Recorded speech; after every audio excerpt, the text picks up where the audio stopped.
হ্যাঁ হ্যাঁ, আসেন আসেন। কি অবস্থা লেখক সাহেব? এই তো ভাই। প্রেমপত্র লিখতেছেন নাকি? আরে না, প্রেমপত্র তো লেখে প্রেমিকারা। আমি হোঁচট খাওয়া প্রেমের হিসাব নিকাশ মিলাচ্ছি। কি বলছেন ভাই? বুঝি নাই তো ভাই। আচ্ছা, আবার একটু বুঝাই বলো। বললাম কিছু হিসাব নিকাশ মিলাচ্ছি আর কি। তা হিসেবের খাতায় জরিমানা কত হইলো? তাহলে ঘটনা সত্য না? আমাদের পরিচালক সাহেব নায়িকার প্রেমে পড়ে হাবুডুবু যাচ্ছে, তাই তো? প্রেম যদি বিনোদনের পাতায় চলে আসে তাহলে কি আর করার? এটা আমি মানতে পারলাম না। প্রেম কিন্তু ভুলবশত আসে না, বা এমনিও চলে আসে না। প্রেম প্রকৃতির নিয়মে চলে আসে, এবং প্রত্যেকের জীবনে কোনো না কোনো সময় প্রকৃতির নিয়মে প্রেমটা আসে। আচ্ছা, এত কিছু বাদ দেন ভাই, একটা গল্প দেন। আর পরিচালকের নায়িকার কিছু একটা করে দেন না ভাই। লেখক হিসেবে এখন নায়িকা এবং পরিচালকের ভবিষ্যৎ আগে নেওয়ার দায়িত্ব আমার পড়ল। এখন আপনি কি চান আপনার নায়িকাকে ব্রেক দিয়ে দিয়ে আমি একটা গল্প লিখি? কাজ করলে তো ভালোই হয়।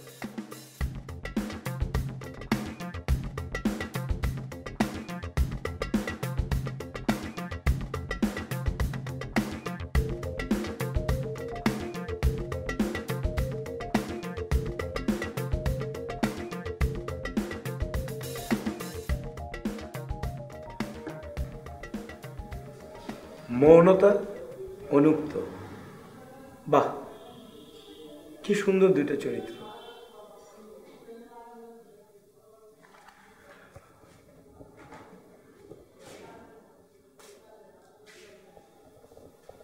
অনুক্ত মৌনতাকে বলছে, মৌনতা, তোমার বিসর্জন কি একমাত্র আমি? মৌনতা অনুক্তকে উত্তর দিচ্ছে, অনুক্ত, বিসর্জনটা কে বা কি সেটা মূল বিষয় না। বিসর্জনটাই স্বাধীন ভয় ও অভিমান ছাড়া নিষ্পাপ বিপরীতমুখী দুই প্রাণী। সুপার। তারপরের লাইনটা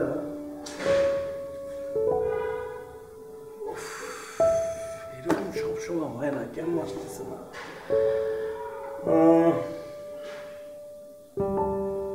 কেন আসতেছে না? আচ্ছা, মনটা দেখতে কিরকম? মনটা কি সত্যি সত্যি রিয়েল লাইফ এক্সিস্ট করে?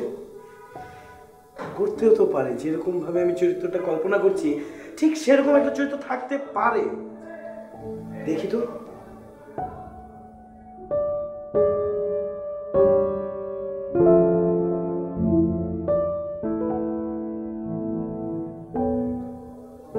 এই তো, এই তো আমার চরিত্রের মৌনতা।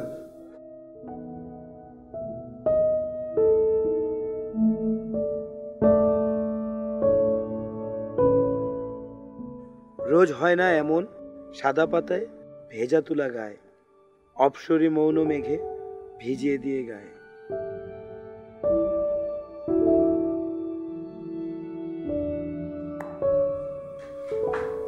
আসবে না, লেখা আসছে না।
আসসালামু আলাইকুম নায়ক সাহেব, কি অবস্থা?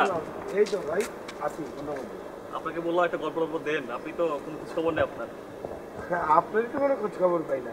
আপনি মাঝে মাঝে মন চায় ফেসবুকে ইনবক্সে খোঁচা মারেন, খোঁচা মেরে আবার গায়ে। না না, আমিও তো ব্যস্ত, আপনাকে সেটা বুঝতে হবে তাই না? হ্যাঁ, আপনার সিরিয়ালটা তো খুব হিট যাচ্ছে দেখলাম। হ্যাঁ, জি জি। তা আসলে আপনি কিরকম গল্প চাচ্ছেন বলেন তো? আপনি এক কাজ করেন, আপনার মতো করে ভাবেন আপনি।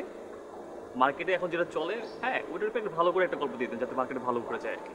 ভাই, মার্কেটের কথা বলে লাভ নেই। মার্কেটে যে কি চলে এখন সেটা বোঝা খুবই মুশকিল। ঠিক। কিন্তু আপনাকে প্রিসাইসলি আমাকে বলতে হবে যে আপনি কি গল্পটার মধ্যে স্যাড এন্ডিং চান, নাকি রোমান্টিক এন্ডিং চান, নাকি হ্যাপি এন্ডিং চান, সাসপেন্স থ্রিলার চান, না কি চান, এই প্যাটার্নটা আমাকে বলতে হবে। ওই জনরা অনুযায়ী আমি আসলে আপনাকে গল্পটা দিই।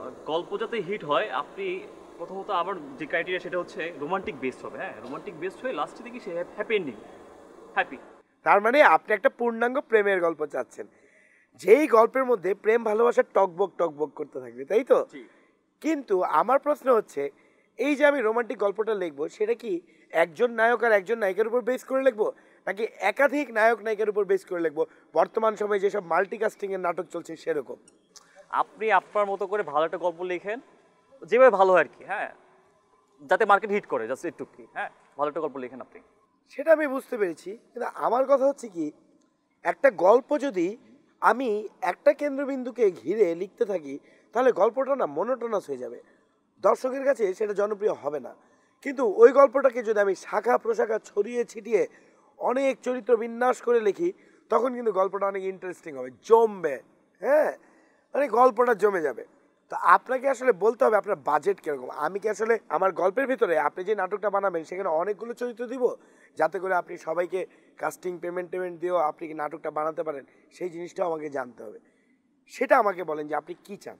বাজেট নিয়ে আপনার টেনশন করার কোনো দরকার নেই, আপনি জাস্ট গল্পটা রেডি করেন, দেন আই থিঙ্ক মানে হয়ে যাবে। বাজেট নিয়ে কোনো টেনশন করার আপনার দরকার নেই। ঠিক আছে, বুঝতে পারলাম। আপনি চাচ্ছেন রোমান্টিক, হ্যাপি এন্ডিং, এবং আমি যেভাবে চরিত্র বিন্যাস করি সেটাতেই আপনি খুশি। কিন্তু আপনার একটাই চাহিদা, মার্কেটে হিট হয়ে যাবে। একদম হিট আপনার সিরিয়ালটা। ঠিক আছে, আমি সর্বাত্মক চেষ্টা করছি। কিন্তু ভাই, বর্তমানে আমি কিন্তু অ্যাডভান্স ছাড়া একটা অক্ষরও লিখি না। আমাকে আসলে অ্যাডভান্স দিতে হবে, ফুল টাকা অ্যাডভান্স করলে তারপর আমার কলম চলবে। আপনি টাকা নিয়ে কোনো টেনশনই করেন না, যত সময় আপনার অ্যাকাউন্টে টাকাটা চলে যাবে। হ্যাঁ, আপনি শুধু লেখাটা শুরু করেন। বর্তমানে আমার মার্কেট রেট জানেন তো, আমি কিন্তু 15,000 টাকা নিচে কোনো খণ্ড নাটকের স্ক্রিপ্ট দেই না। ঠিক আছে, ঠিক আছে, আপনি তাহলে আমার শুরু করেন, জানাবেন। আপনি তাহলে আমার অ্যাকাউন্টে টাকাটা পাঠিয়ে দিন, ঠিক আছে? ধন্যবাদ। ঠিক আছে, ভালো থাকেন। জি, আর আপনি কি দেখতে দিতে যাবেন কিন্তু, ঠিক আছে? আমি আপনাকে এসএমএস করে দিচ্ছি, গল্প পেয়ে যেতে পারেন। অবশ্যই, আপনি খালি টাকাটা পাঠিয়ে দিন। ঠিক আছে।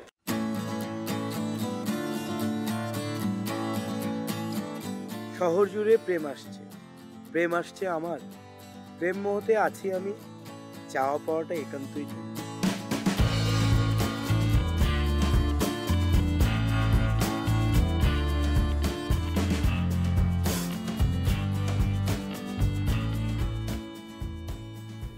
হ্যালো। হাই, কেমন আছেন? এই তো, আপনার কি অবস্থা? ভালো। তো কি করছেন? কিছু না, নিজের টাকাগুলোর গায়ে নিজের অস্তিত্বের চিহ্ন দিচ্ছি। মানে? ও স্বাভাবিক, মানে তো আপনার বোঝার কথা না। আমি আপনার মেসেঞ্জারে একটা ছবি তুলে পাঠাচ্ছি, আগে এটা দেখুন, তারপর আবার কথা বলছি। ওকে। চেক করেন ইনবক্স।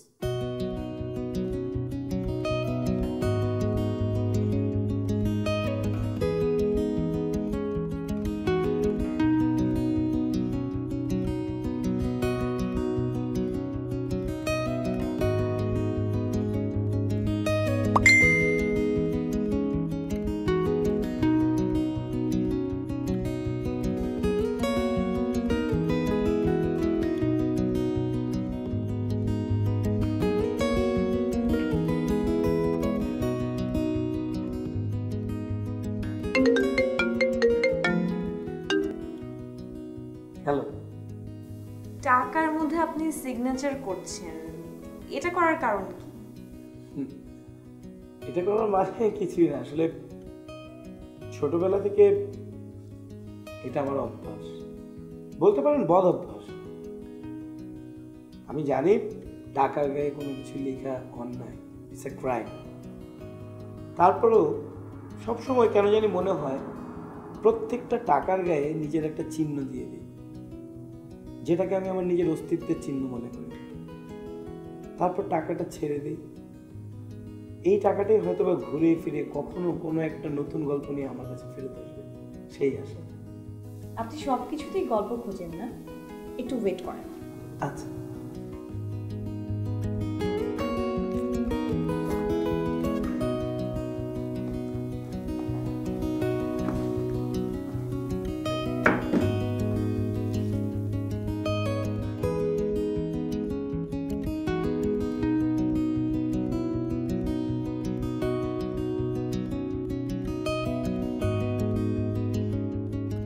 হ্যালো, আপনি আছেন লাইনে? না, আমার টাকাগুলোর মধ্যে আপনার কোনো অস্তিত্ব খুঁজে পেলাম না। অস্তিত্ব খুঁজে পেতে হলে নিজ অস্তিত্ব নিয়ে সামনে আসতে হবে। আমি আবারও বলছি মমতা, প্লিজ একটাবার সামনাসামনি দেখা করেন। লেখক মানুষের এত অধৈর্য হলে হয়? একটু ধৈর্য ধরেন। লেখক বলেই ধৈর্যটা কম।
সো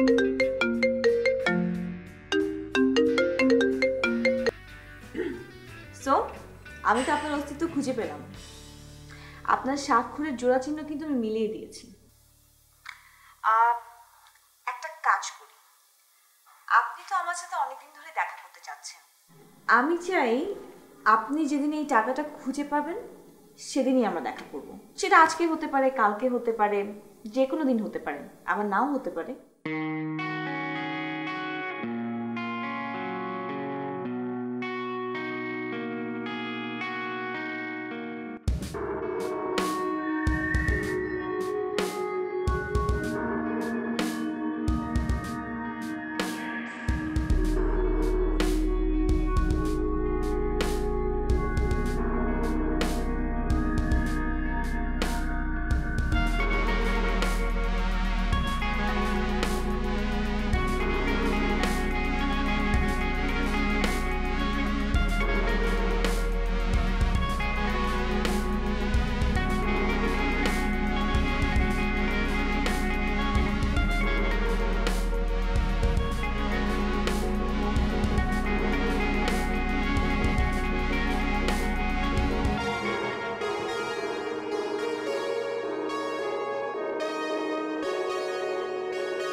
অফিস থেকে কি রাত হয়ে যায় নাকি আপনার বাড়িতে?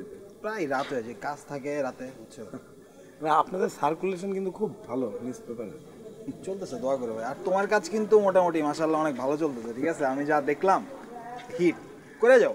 আচ্ছা আকিব ভাই, আমার একটা হেল্প করেন না, আমার একটা বিজ্ঞপ্তি ছাপানো দরকার খুব। বিজ্ঞপ্তি কি টাইপের বলতো আমার একটু? এই যে দেখেন, আমি আপনার দেখাই, এই জিনিসটা আসলে ছাপাইতে হবে আমার। মাহিন, তুমি আমার সাথে মজা করতেছো? তুমি এমনি কাজ ছাড়া আমার সাথে দেখা করো না, তুমি এখন এসে আমার হাসাচ্ছ না?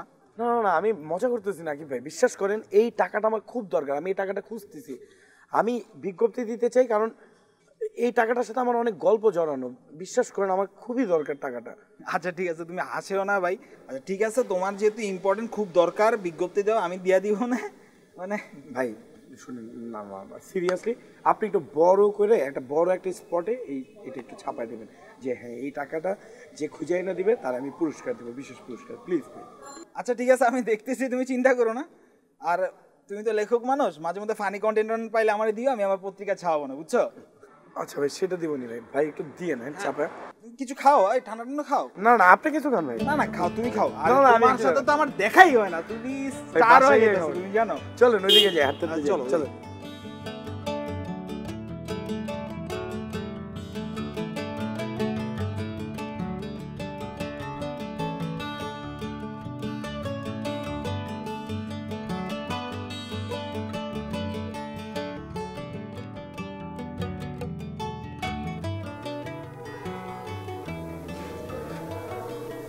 কত সহজে তোমাকে খুঁজে পেয়েছি আমি।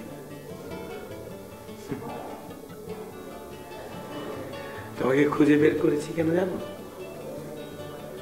সারাটা জীবন যাতে এভাবে হাতটা ধরে রাখতে পারি,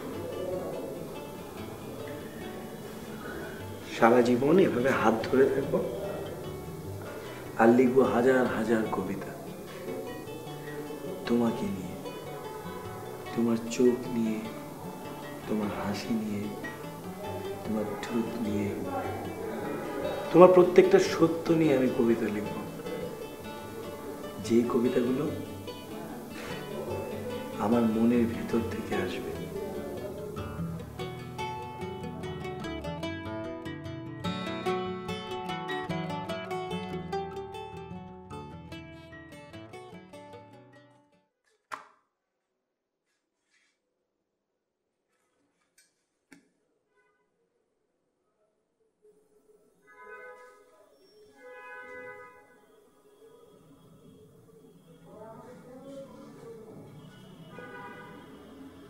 সালাম ভাই।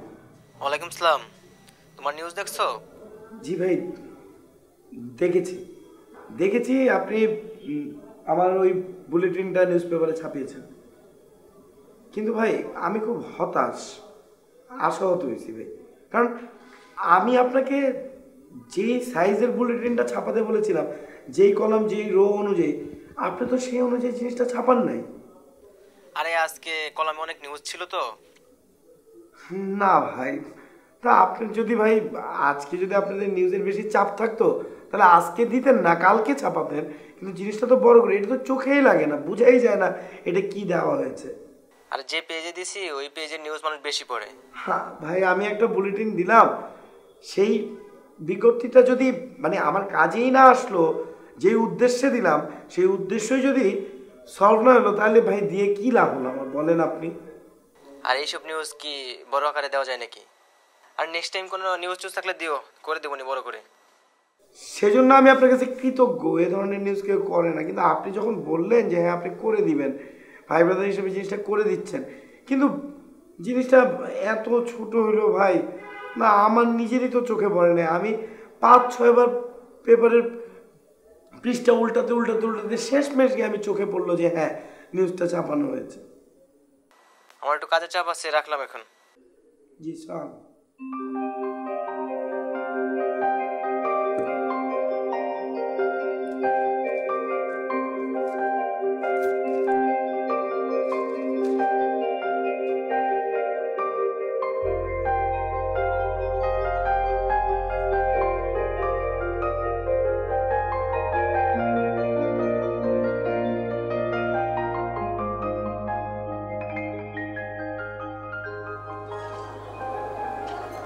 আসসালামু আলাইকুম লেখক সাহেব, ওয়ালাইকুম আসসালাম। কেমন আছেন? এই আপনার নতুন গল্পটা ভালো হয়েছে, বিশেষ করে ভয়েস পার্ট।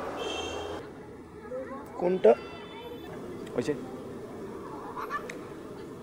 প্রেমকে নিঃশ্বাসে ভরেছি, বিশ্বাসে ঘর ছেড়েছি।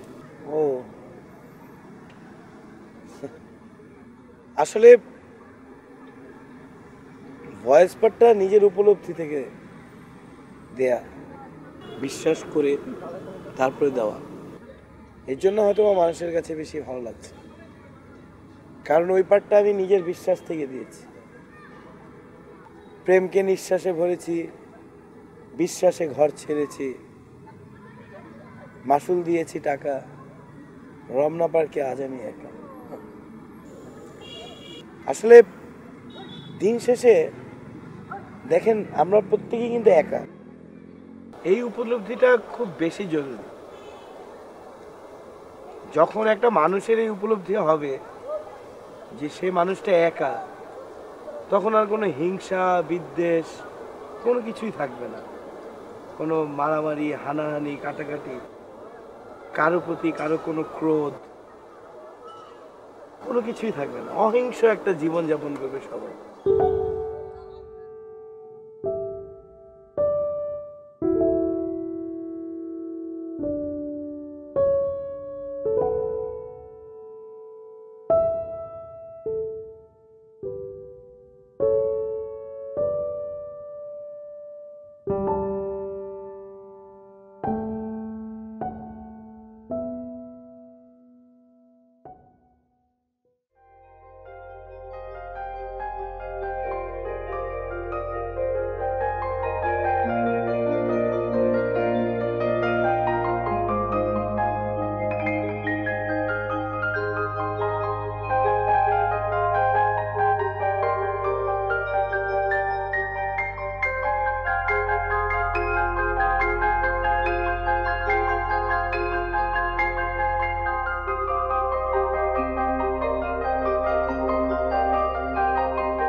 আগু।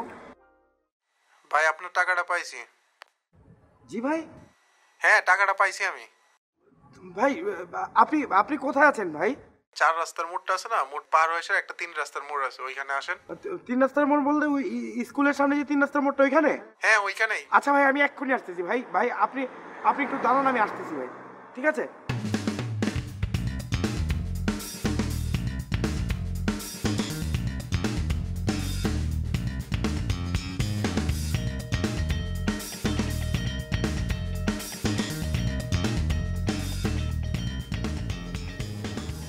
ভাই ভাই আমি 3 রাস্তার মোড়ে ভাই। ভাই আপনি কই? আরে বেটা 3 রাস্তার মোড় থেকে একটু সামনে 4 রাস্তার মোড়ে আছি, আসো। মানে 3 রাস্তার মোড় থেকে যে সামনে যে 4 রাস্তাটা ওইদিকে? হ্যাঁ হ্যাঁ ওইখানে আসো, তাড়াতাড়ি আসো। আচ্ছা ভাই আমি আসতেছি।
এবার তোমার মনের দরজা খোলো, জোড়া চিহ্নের গল্প পূর্ণ করো। কোন আকাশে হারাবে আর তুমি, তোমার হৃদয়পুরের টিকিট নিয়ে এসেছি আমি। মানে? মনতা, টাকাটা আমি খুঁজে পেয়েছি। সত্যি? মানে অদ্ভুত ব্যাপার। কোথায় পেলেন আপনি? অ্যাজ পার আওয়ার কমিটমেন্ট, টাকাটা যেহেতু আমি পেয়েছি, আমাদের দেখা হওয়া উচিত। কথা মতো দেখা হোক, তারপরে সাক্ষাতেই বলবো কোথায় পেলাম। ঠিক আছে, তাহলে আমাদের দেখা হচ্ছে আগামীকাল 5টায় 10 নম্বর লেকের পাড়ে। ঠিক আছে।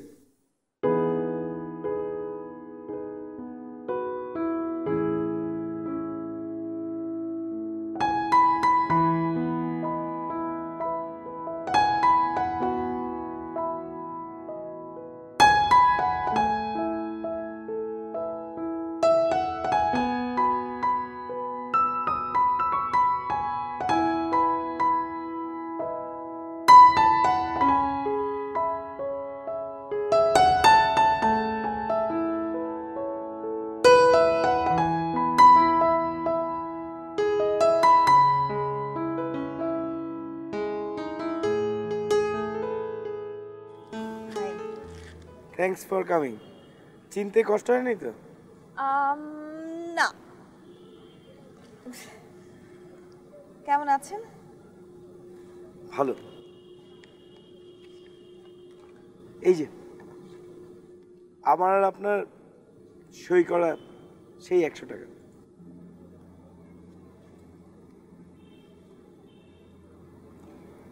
কিন্তু একটু দেরি হয়ে গেল যে। কেন?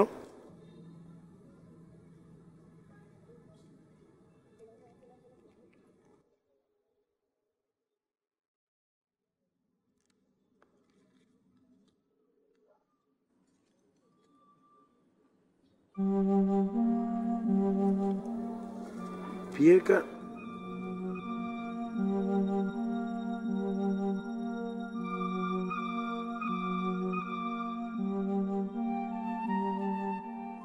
আকাশ তাহলে শেষ পর্যন্ত তার ঠিকানা খুঁজে পেল?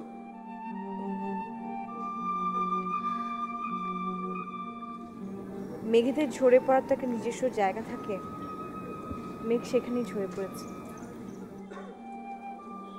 তবে আমি নই কেন? কারণ সেটা যে মেঘের হাতে না। তাহলে কার হাত আছে? হাওয়ার। হাওয়াতে ভাসতে ভাসতে মেঘ তার নিজস্ব জায়গা খুঁজে পেয়েছে এবং সেখানেই ঝরে পড়েছে। আমি আসি, ভালো থাকবেন।